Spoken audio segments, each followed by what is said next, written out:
가상과 실제가 이제 현대 미술하고 어떤 관계냐, 결국은 똑같다라고 저는 생각을 해요.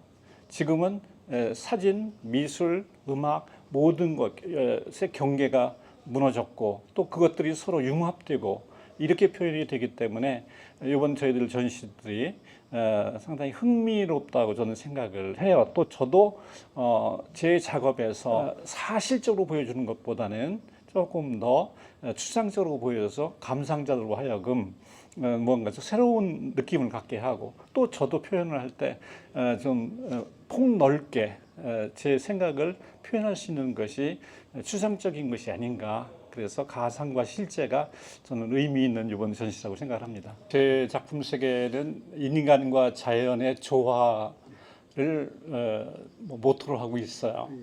우리가 자연하고 인간이 충돌되기 때문에 여러 가지 문제가 발생이 되는 것 같아요. 오늘날 우리가 많은 재앙들을 갖고 있잖아요. 그것은 자연을 어떻게 바라보느냐, 그 관점이 많이 달라졌기 때문에 그렇다고 생각을 하는데, 중요한 것은 자연을 극복할 일이 아니고 자연과 어떻게 조화롭게 살아야 되느냐, 그 조화롭게 사는 방법에 대한 그런 고민을 하고 있는 작가입니다.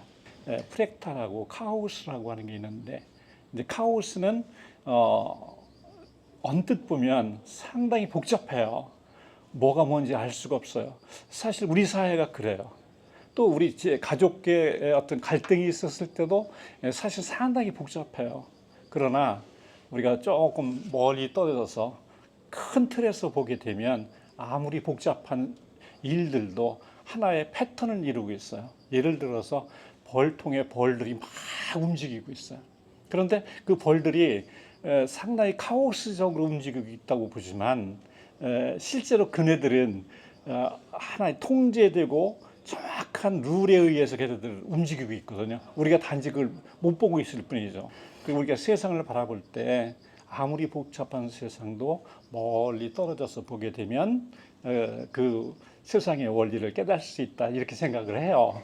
또 하나 그 프랙탈 구조, 금방 이제 프랙탈 구조라고 하는 게 있는데, 그 프랙탈 구조는 뭐냐면 물론 수학에 나오는 거예요. 제가 또 그쪽을 전공을 했고요. 근데 세상을 또 잘 살펴보면 반복되는 일들이 많아요.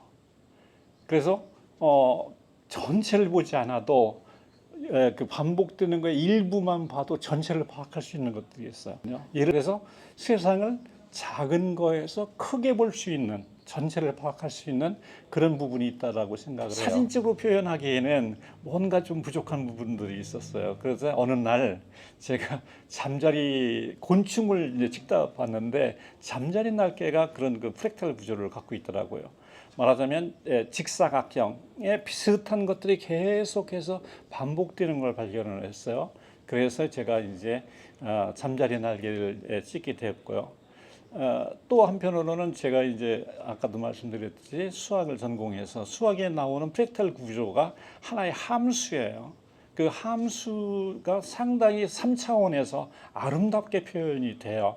그리고 이것을 AI를 활용해서 사진의 개념을 조금 넣고 싶다라는 생각이 있었어요. 그래서 AI에게 제가 제 작품을 보여주고 뭐 예를 들면 해바라기라고 가정을 하면 제가 찍은 여러 가지의 해바라기를 보여주고, 그리고 그 뒤에 명령을 넣어서 하나의 이미지를 이제 만들어내거든요.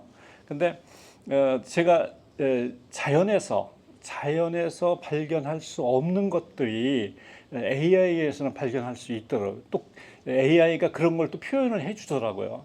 그래서 실제로 자연에 있는 것보다는 오히려 그것이 더 저한테는 다가온 부분들이 있었어요. 그래서 좀 적극적으로 AI를 좀 활용해야 되겠다. 거기에는 단순하게 명령어만 넣는 것이 아니라 내 작업을 보여주고 내 작업을 기초로 해서 AI가 만들어주는 그런 작업을 하고 있고요. 그동안의 사진이 사실은 상당히 독립적으로 한 것 같지만 큰 틀에서는 미술의 발전과 미술의 어떤 그 개념이 계속해서 이어져 왔다라고 저는 봐요. 이제 그런 의미에서 사진이 추상주의 때 추상이 상당히 유행했을 때 그때 많은 작가들이 추상적인 사진들을 많이 만들어냈어요. 그리고 초현실주의도 역시 마찬가지고요. 그래서 이번 전시가 가상과 이제 실제라고 이제 이야기 제목을 붙였는데 가상이라고 하는 것도 사실 사진이 실제로는 가상이에요. 왜냐하면 있는 걸 그대로 찍어서 뭐 그것을 진실 그대로 옮겼다. 이거는 아니거든요.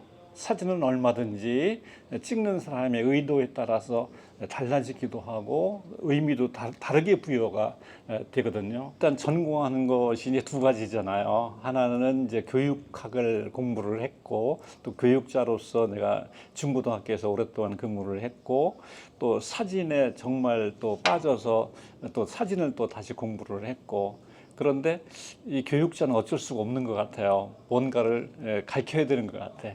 그래서 제가 이제 사진 교육을 시작을 했는데 사진 교육을 시작한 이유 중에 하나는 우리 지방이 좀 사진에 대해서 뭐라 할까 좀 너무 아마추어리즘 쪽으로 가고 있는 것 같은 생각이 들어서 좀 안타까웠어요. 그래서 제가 이제 사진을 조금은 좀 깊이 있게 좀 사람들이 좀 느낄 수 있게 해야 되겠다는 생각으로 이제 교육을 시작했고요. 그다음에 이제 제가 기획을 한 이유 중에 하나는 똑같은 맥락이에요. 지역에 있는 작가들이 밖에 뭔가 좀 알릴 수 있는 기회가 작았고 또 지역에 있는 작가들이 바깥을 볼 수 있는 기회가 좀 작았던 것 같아요. 그래서 제가 이제 다행히 외국의 친구들도 좀 있고 또 그런 기회가 있어서 우리 여기 지역에 있는 작가들이 외부에 나가서 전시도 하고 또 외국 작가들을 불러들여서 같이 전시를 해서 뭔가 좀 지역 작가들에게 좀 폭이 넓은 그런 것을 좀 보여주고 싶었어요. 그래서 나름대로 기획도 해보고 교육도 하고 그러고 있네요. 관람객들께서는 제 생각과 꼭 일치할 필요가 없다고 생각합니다. 그래서 작품을 나름대로 보시고 나름대로 평가하시고 나름대로 생각해 주시는 것이 중요할 것 같아요. 꼭 저와 똑같은 생각을 갖지 않기를 바랍니다.